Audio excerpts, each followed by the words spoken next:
Hey folks, want to come on here and shoot a quick podcast episode, another solo one. There are interviews on the way.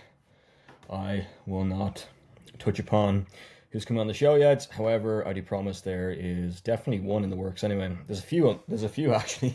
I did a bit of outreach over the last while, and yeah, just thought I'd share. With regards to sponsorship, I know on episode 12 there was a mention of, and the last few shows, I talked about potentially getting a business on board. You can that company could add a watermark, hat, glasses, or a t-shirt. They could also have a phone or a laptop, and multiple other products, preferably a company that I align with and I believe in, and something that I use. You can reach out on my email. That'll be Ryan, or YANWCONLAN@gmail.com. This would be my first podcast sponsorship, so I'm new to this world. If you know anyone that has experience, please let me know, and we will kick on with today's topic of digital entrepreneurship. I will just give a bit of context and background and context to the show. I first got into digital entrepreneurship in 2010. When growing up, I did have a stand outside the house. I played guitar with a co-founder to try and get people to entice people to come and buy some products. Or maybe just enjoyed playing the guitar a bit too much. However, I got into... Maybe I didn't, anyway. I did enjoy playing the guitar. I had a YouTube channel about me playing guitar. Not about me, but me playing guitar. So good to start the YouTube again in the early 30s. Or 30. So social network 2010. As Harvard student Mark Zuckerberg creates the social networking site that would become known as Facebook. He is sued by the twins who claim he stole their, I think, business or concept. Let me just click in. IMDb 7.8 out of 10. I sound like I don't know what it is, but I don't know what it is. Out of 10 stars. Got 4-star rating and over 800,000 reviews. 804,324 reviews. PG-13, 2 hours. Saw it in the Irish Film Institute in Temple Bar. Also was there for March of the Penguins and a few other films, but yeah, it was great. I still have a lot of memories, and and then went on to study. We'll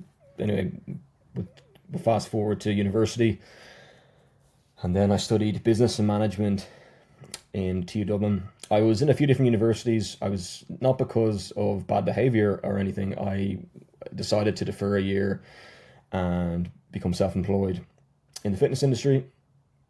I was in NUIG for a year as a class rep, and then decided to study commerce, which was a great experience, and then was in the fitness space for 4 years. However, I deferred a year and then went back to TU Dublin. So TU Dublin's where I finished my undergrad. Did study in America, in Utah, which was in management.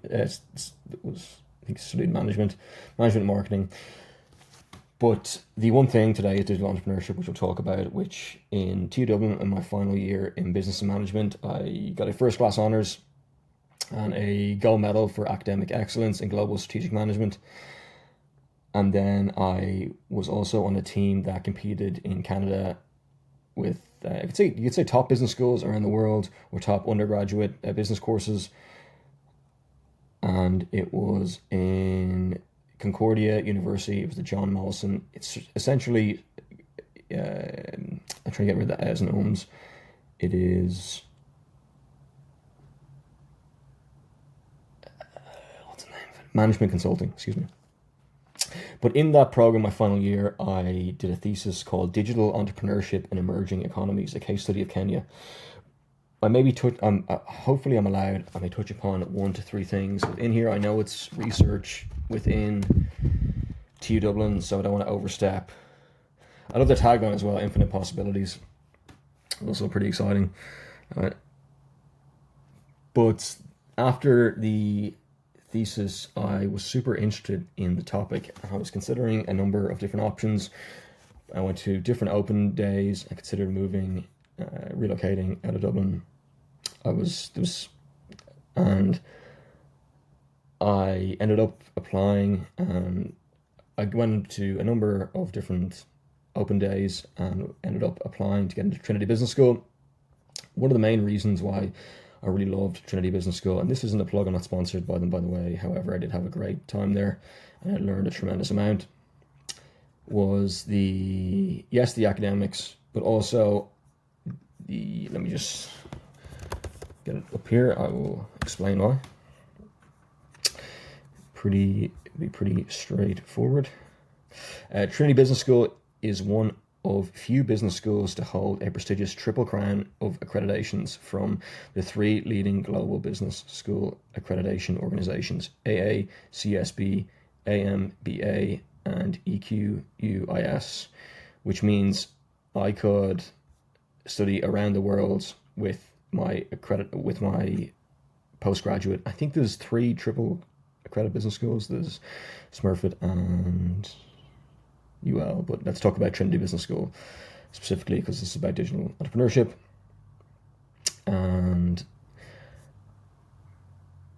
within the business school, I decided to study digital marketing strategy, again with digital, which is, I won't look up the definition too much, but I'm presuming it's about the online world and the internet, and maybe I just can look it up.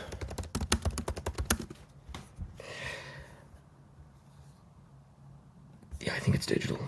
I think it just means, I think it's the internet.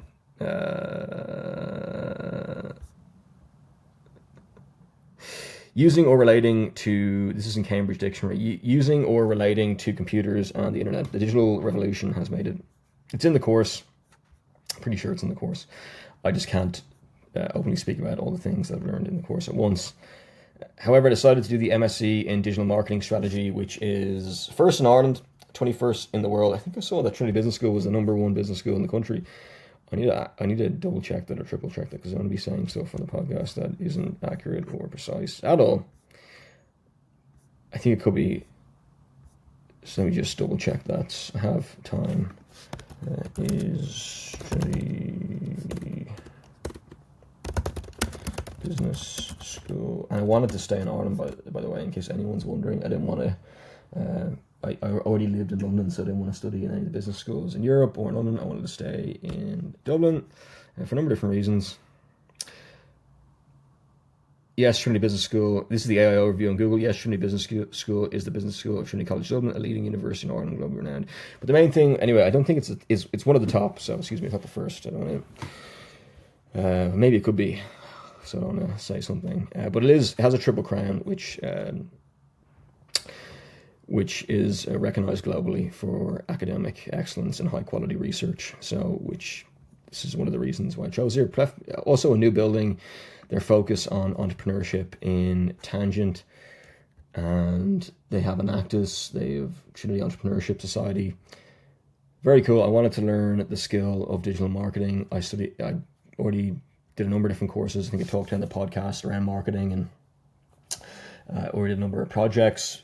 But specifically, I wanted to narrow in my focus from business and management into digital marketing. I kind of knew that entrepreneurship was a really deep interest, or keen interest, or deep interest, or keen interest of mine, or interest. And then so I got a distinction in Trinity Business School for digital marketing strategy, and then won the Irish government project. It was a team of us, the Irish government digital project. It was with the government of Ireland, and I think it was a Microsoft executive there, or anyway, it was great. And then went on to get a job. There was a lockdown after, it was a global pandemic. Hopefully I can talk about global pandemics on the show. And then got a job in Google. A lot of perseverance, grit, perseverance and passion, which we already talked about. The term grit came up. I've been, which is a really interesting book, which I may touch upon in more detail or try to interview, which I'm Dr. Angela Duckworth on the show. Google was a great experience. I can't go into too much, but it was all evolving around the one thing of digital entrepreneurship, which goes back to my initial point, the word digital and entrepreneurship.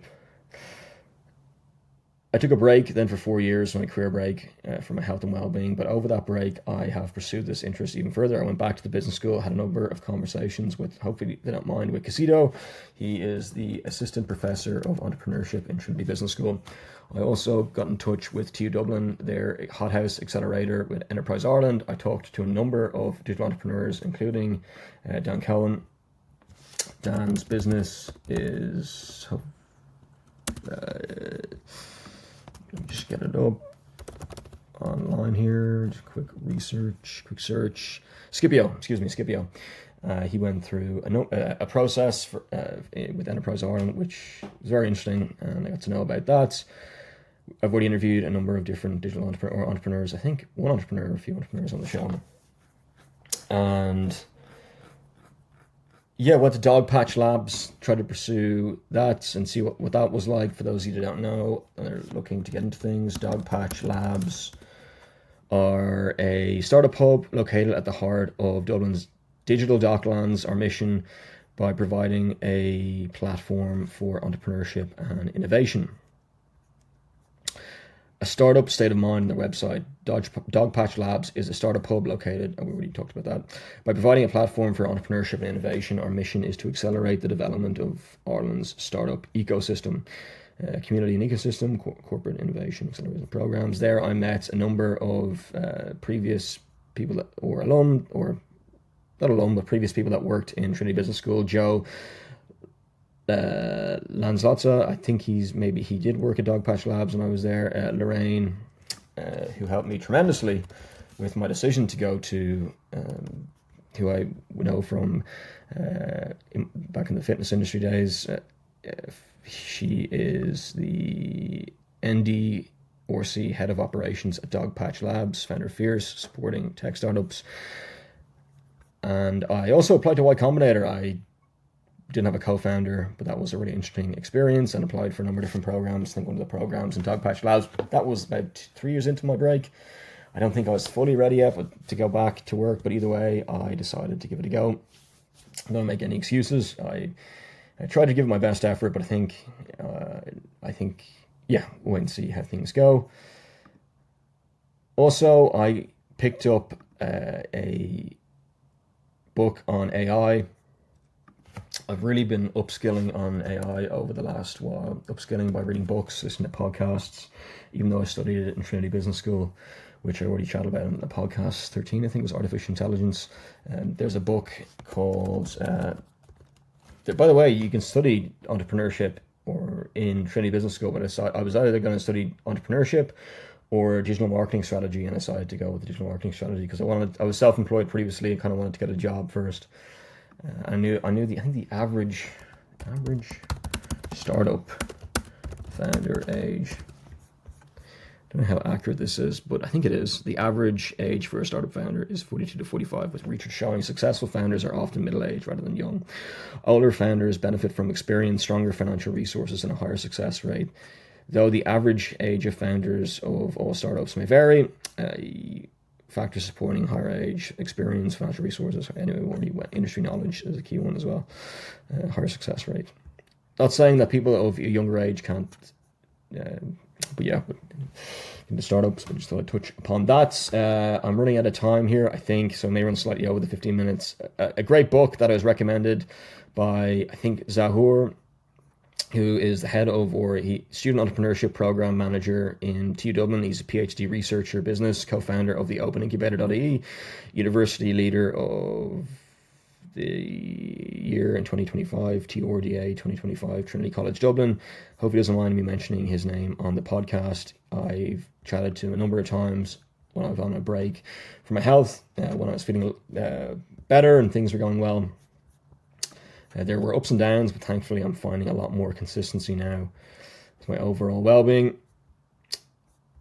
Bill Ollitz has a book called an MIT Management Sloan School called disciplined entrepreneurship, and it's something that I've been reading quite a bit. And I was also told by Casito,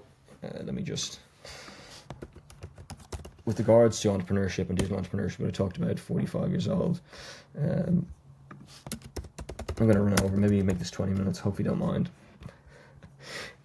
Well, I suppose it is my kind of, anyway, won't get into it too much. Dr. Casito is Futonyaj N. Zimbai. Hopefully I pronounced that correctly. If not, please forgive me. He mentioned there's an African proverb, and in order to get, there's a bowl of soup, I think, or a bowl, and in order to get to the center of the bowl, you have to eat around the edge because it gets, I think that's it correct if I'm saying that, so maybe I'll just, African proverb, bowl. Yeah, I think that's it. I won't look it up too much. And again, hopefully they don't mind me. If they do, I'll just take it down.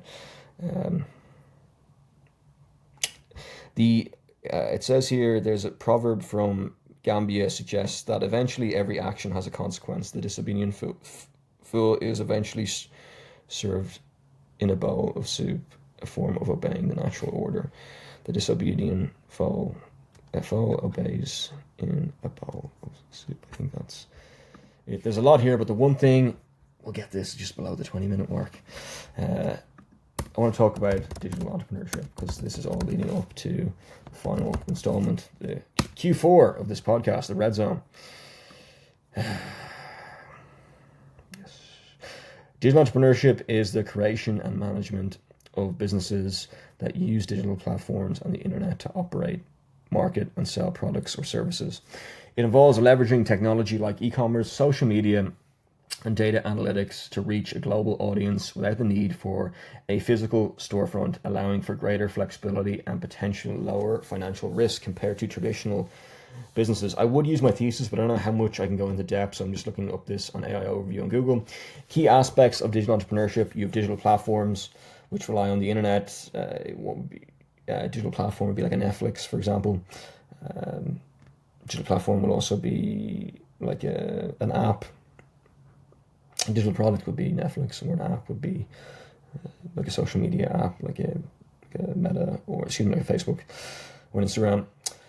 Digital platforms relies on the internet and digital tools. It allows for global reach. It allows for lower overhead flexibility. Examples. So that's why I was super interested, because I know a lot of SMBs out there, small to medium business owners, or that have storefronts and in-person and physical stores, which is, I'm not saying there's anything wrong with that. This is just one of my interests that I want to pursue over, it seems longer than I think when I look back at it and reflect. Skills and strategies for success: digital literacy, creativity, data analysis, strong online presence, continuous learning, customer feedback, cyber security. But one of the key things, and what I want to talk about, is one of the success factors of digital entrepreneurship. And this kind of a side reason why I started the podcast, not the main reason, but maybe it could be the main reason, is hopefully I can talk about this, which success factors of digital entrepreneurship. And it was something to do along the lines, I think I posted it on my social media on a story, is relationship capital is one of the key success factors. Let me just double check of digital entrepreneurship. This is going on. I hope you get sub 20 minute podcasts, slightly over 15. Hope you don't mind. I'm going to be too strict on myself right now. There's a lot of value in this. Hopefully a lot of information you can take away and apply to your life. But the one thing is, if there's one thing that I would take away and that I've really used in kind of having a lot of conversations over the last year or two around my career and work, is in the literature there are a number of key elements that determine the success of a digital entrepreneur's venture. One of the most critical factors is relationship capital. And then it goes on, which I want, the thesis goes on, which I won't talk about too much. But I wanted to stop there, just on 20 minutes, and hope you enjoyed the podcast and have a lovely evening, folks. So yeah, by the way, the one thing, if you're looking to get into digital entrepreneurship, one of the key success factors is relationship capital. Let me just look up what relationship capital is. So I want to make sure we're on the same page. You know, everyone just leaving the podcast and yeah, we all know what relationship capital means. And everyone just thinking we all know and we don't know. So relationship capital, just over 20 minutes, but I don't mind being over 20 minutes right now. AI overview, Google, relationship capital. Let's just use something. I did work in Google, so I did trust the platform. And again, I don't want to make this too much about me, but maybe that's okay in this context. Relationship capital refers to the value. This is ChatGPT. Relationship capital refers to the value that comes from the quality of relationships of an individual, team, organization has with others, such as customers, employees, partners. It's one of the key components of intellectual capital alongside human capital. Relationship capital is trust, goodwill, and mutual understanding, positive interactions. Let's go back to the AI in Google. Let's see, double check if it's the same thing. Relationship capital is the value diverted from an organization's network of contacts, including its customers, partners, suppliers. I think this is in my thesis as well. Built and maintained through authentic communication. In digital entrepreneurship, it is an intangible but crucial aspect that can be nurtured and optimized using digital tools and platforms to enhance business growth and resilience. Yeah, so if you're out there looking to get into digital entrepreneurship, one of the key things and takeaways that I've learned over the last while is relationship capital. And that's it that I wanted to share. And I think I already touched upon what digital entrepreneurship is. So I hope you have a wonderful evening, folks. And yeah, if you're anyone out there, a business that wants to sponsor the podcast, let me know. But the one thing, relationship capital is a critical success factor, critical maybe, of digital entrepreneurship. Thanks, folks. Have a good one.